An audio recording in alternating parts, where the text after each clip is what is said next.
Hi, everyone. It is Sarah from the Live Like Rue Foundation. If you see me, you know we're about to hear a wonderful story. Sometimes those stories can be heartbreaking.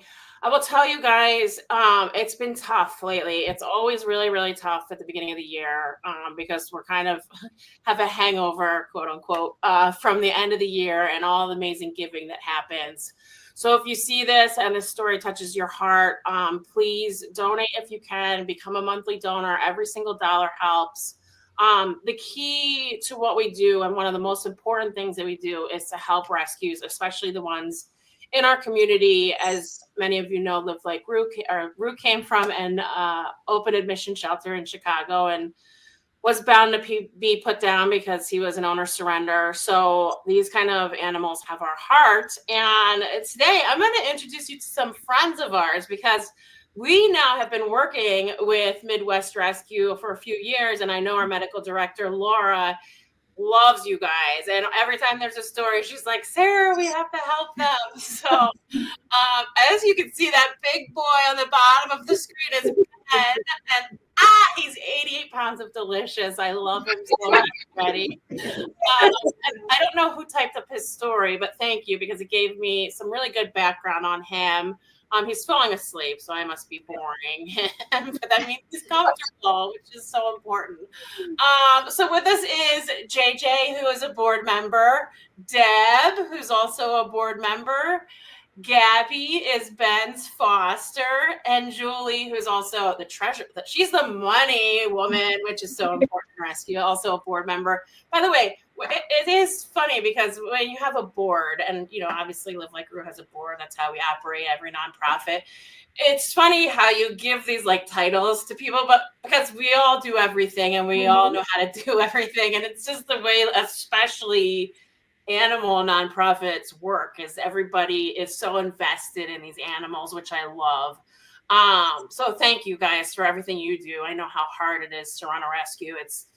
It's really tough. And when you have a dog like Ben, I know it makes it even more tough when he's got a lot of medical bills. So JJ, if you can kind of just give us a little background on him. I know he's been involved in your rescue and with your rescue for many years. And when his owner came back to ask for some help, you were there.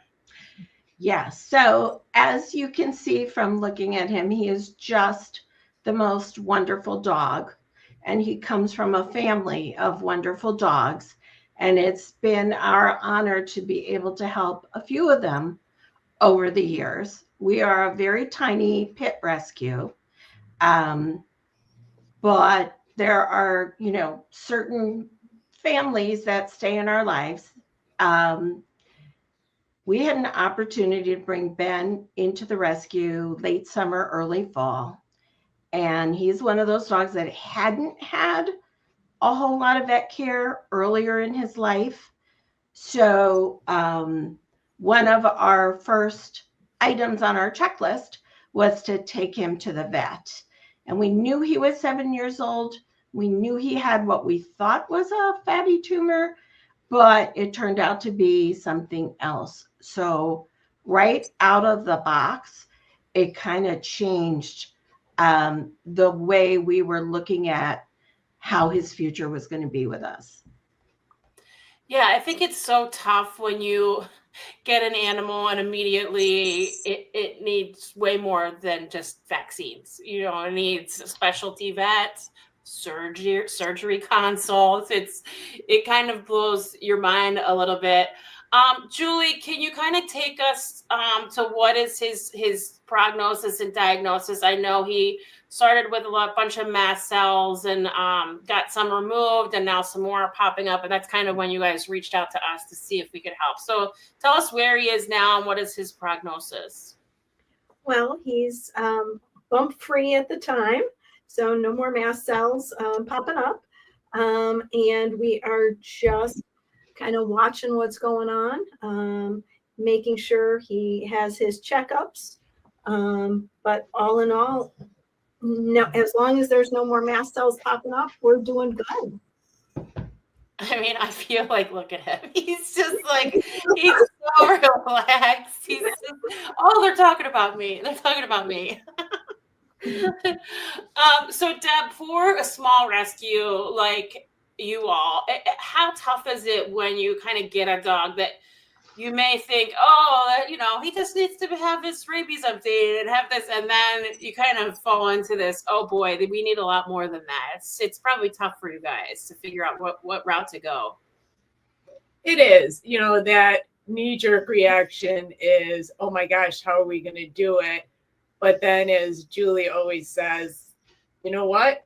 We're going to figure it out. We always do. And we always do. And it's the help and the graciousness of people who donate. It's the people who rally it around each dog that we bring in, whether it be fosters or volunteers. And we've been together for a long time as a board, and it's family. So we're there to support each other. We make it happen because we're in it for these guys.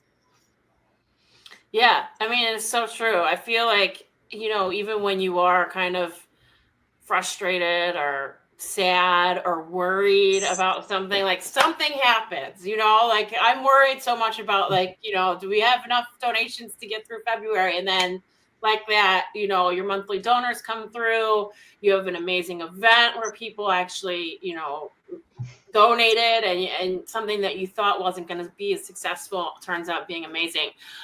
So Gabby is kind of the key in all this because she is the foster. So Gabby, tell us about him. Like, I want to know his personality and what he's like, and how tough is it for people that want to foster? How tough is it to have a dog that maybe has some medical problems?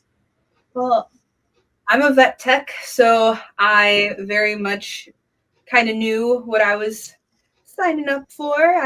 I've had boxer mixes in the past that have had lumps and bumps growing on them since they were 4 or 5 years old. He's just falling asleep. I don't know if you can tell, but Ben really values his sleep.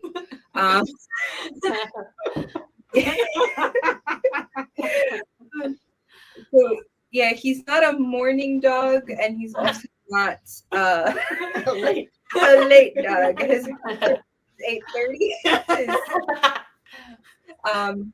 If we're in the living room by 8:30, he's already barking to go upstairs to bed. But he's honestly one of the bestest boys ever. He's so chill with everything, other than getting his nails done, but that's okay. That's He's so sweet. I love him.